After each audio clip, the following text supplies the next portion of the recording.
I remember the times that my wife was pregnant, right? We were trying to figure out what she was going to have, right? Like, did carrying the baby a certain way mean a boy or a girl? Did the amount of weight she gained mean anything? Now, during the pregnancy, especially that first one, right? Especially the first kid, you'll believe almost anything that you hear. I recall trying almost anything we heard. I mean, from the needle over the wrist. Have you ever heard of that one? I don't even remember if it's Circle Boy, whatever. But here's the thing. I carried my kids completely differently. And in the long run, we had two girls.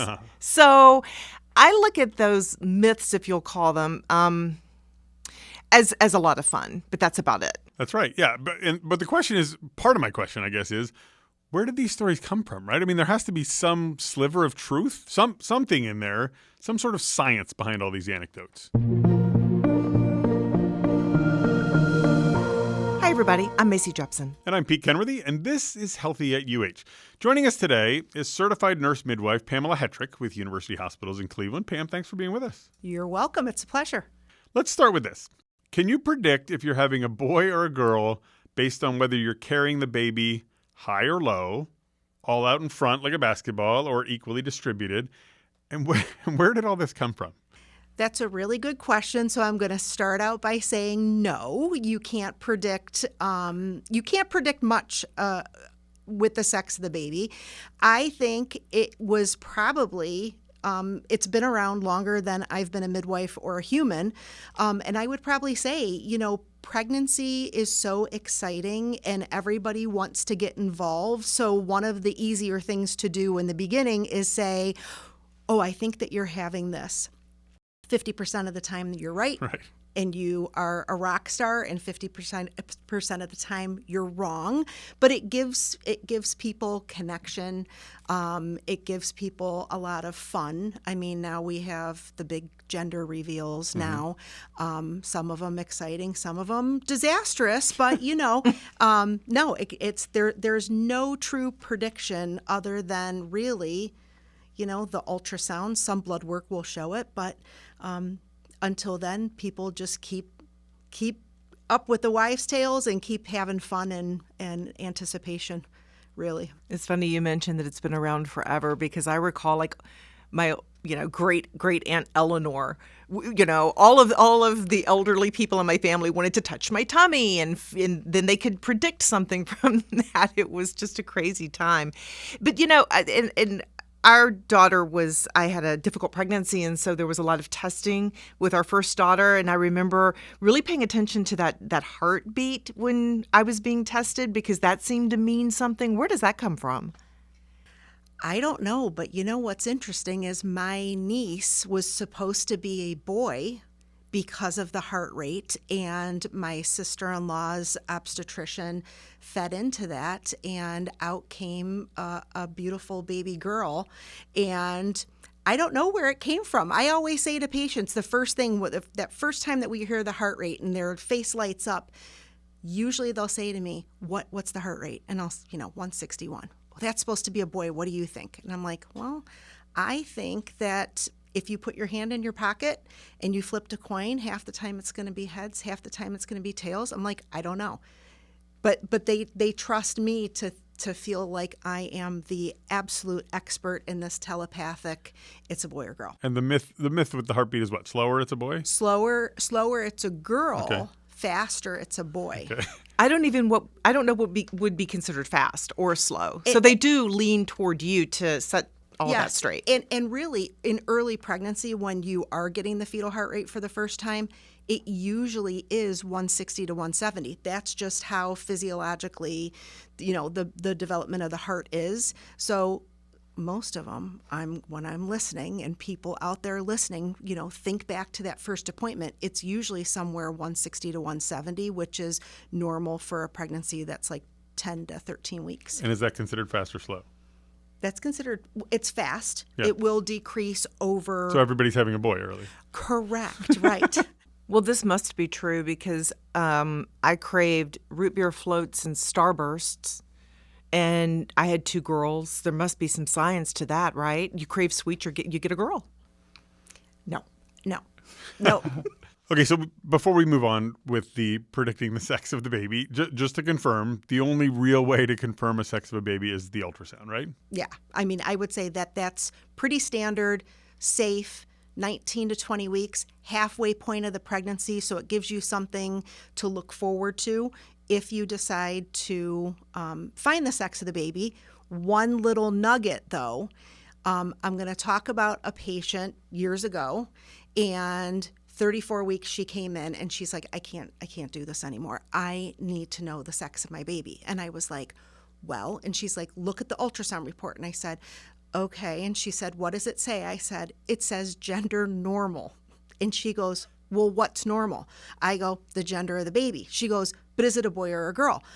The great thing about ultrasounds here, if the parents do not want to know, there is no way for them or us to know other than the ultrasound tech and the physician that's doing the ultrasound that day. Other than that, nothing comes through on the reports. So that can be a little bit painstaking that then they have to wait another 6 weeks. But typically 19 to 20 weeks is when they're going to put that ultrasound down and be able to determine. And even then, there are some surprises with ultrasounds, right? Hidden things. I haven't seen one be wrong in a super long time. Okay. Super long time. Because they're getting better, too, over the years. The technology with the ultrasounds is just amazing. All right. Well, let's talk about some things that can be backed by science. A little rapid fire here for fun. What do you think? Sure. You shouldn't exercise when you're pregnant. So I'm going to show my age with this because I'll say to patients, don't think that you need to be Jane Fonda. And that was the person way back when that was always exercising. So I always say, things have changed drastically. You've got CrossFitters. You've got people who are runners. So if you're already doing that pre-pregnancy, we tell you to listen to your body and continue to do that. But you shouldn't say, oh my gosh, I'm pregnant. That's it. I'm going to the gym 5 days a week and I'm going to do heavy cardio. So everything within moderation, primarily listening to your body. But you can exercise. All right. Having sex. Can we do that? Sure. As long as your medical provider doesn't say that there's any restrictions, the placenta is okay. It's a healthy part of pregnancy if that's what makes you happy. Speaking of sex, if you're overdue, will that put you into labor? It can't hurt. We always say love brought the baby in, love should bring the baby out. All right then. So right up until the last minute. As long as your water's not broke, you're good to go. All right. Don't color your hair? Oh, no. Think about hairdressers. They're around dyes all day, every day. You're only doing it probably every 3 months, maybe. So no, totally fine to color your hair. We usually say wait until after the first trimester, but totally fine. Do it up. How about a hot tub? Do we need to avoid that? A hot tub over 101, yes. Because remember, your baby is about a degree hotter than you are.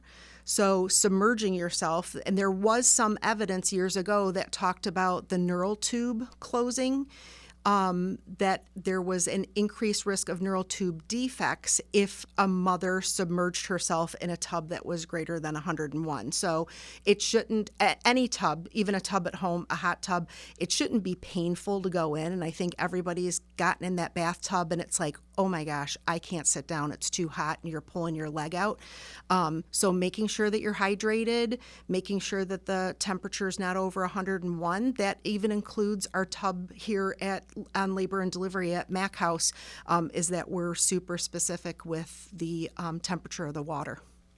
What about reaching over your head? What's that about? Oh my gosh. If I had a dime for every time a patient or a family member, mostly the mothers and the grandmothers that are coming in.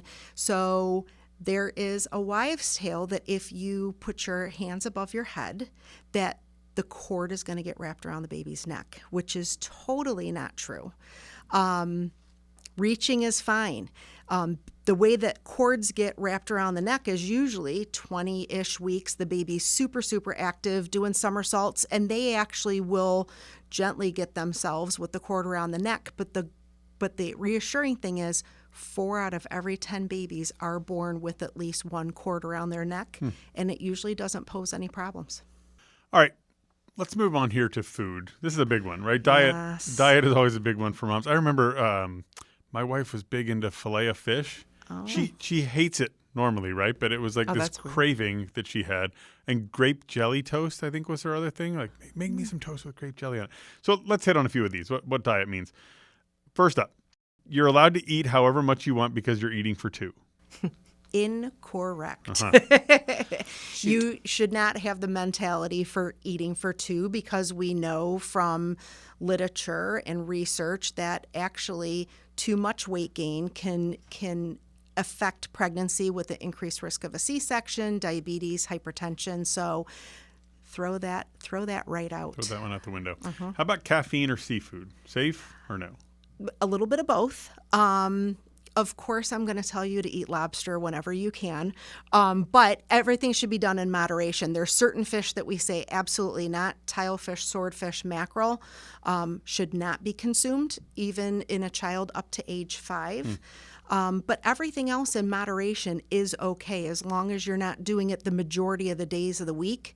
Caffeine, it's 220 milligrams a day. So one of the things that women like to do as soon as they find out that they're pregnant, besides exercising and thinking if it's going to be a boy or a girl, is they cut all caffeine, which actually can backfire a little bit because they'll start to have these terrible headaches from the caffeine withdrawal. So doesn't matter what you do. Chocolate has caffeine in it, tea, coffee, any kind of sodas, but totally fine in moderation. But there is a limit to the caffeine, right? So if you're normally like a 3 cup of coffee a day person, you need to cut back. You need to cut back, yep. So you're looking at the milligrams, which is 220. Which nobody measures in. Nobody measures in. I mean, I'm sure Starbucks What is that, a cup of coffee? 600. Except maybe a pregnant mom, Is that a because they pregnant measure mom? everything. The pregnant first-time moms, they will have it down to probably on some sort of periodic table. That's right. Any other foods? What other foods should you avoid during pregnancy, and why? I've heard goat cheese.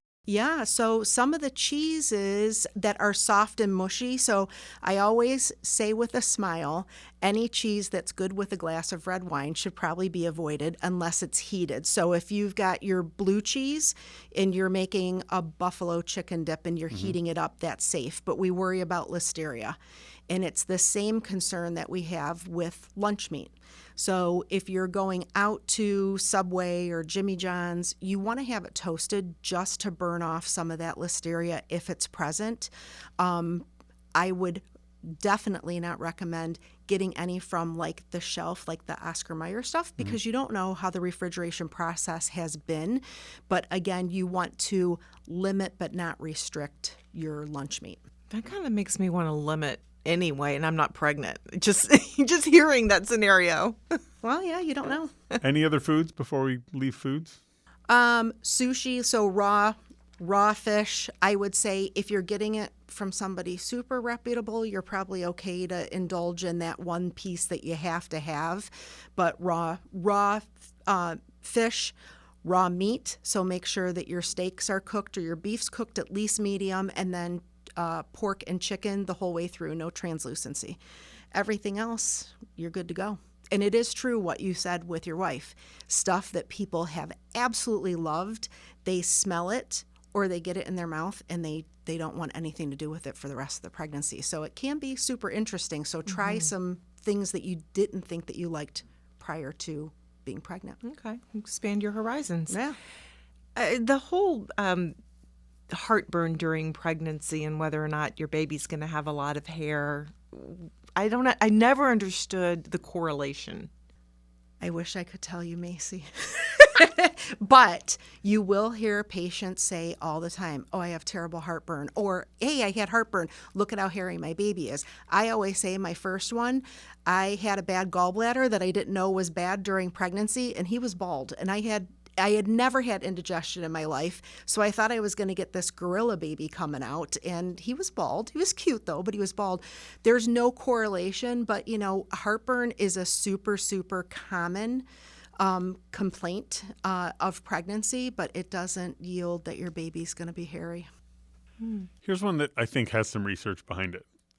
Playing music to your unborn child, or even maybe talking to your unborn child? There's research behind this, yes? Yeah, absolutely. Think about families who have, 4 or 5 kids and the newborn comes home and the house is wild and that newborn doesn't move. Or voices, like how a baby reacts to a maternal or paternal voice.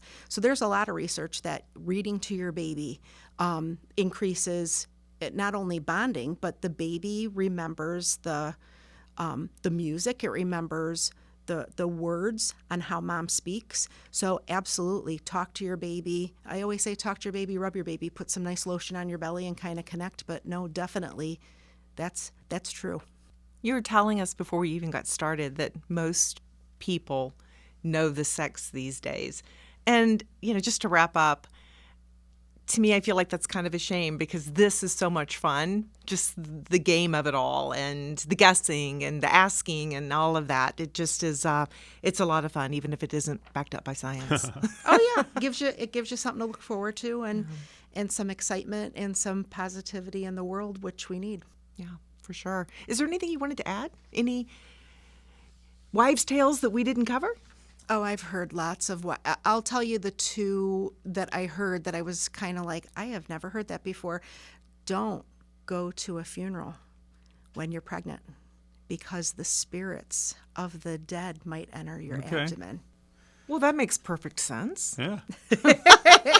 And then the other one was not to take the baby or not to take the pregnant mom to the zoo because the baby at birth might be afraid of the animals. I'm like, where do people come up with this at? I guess the bottom line is this, right?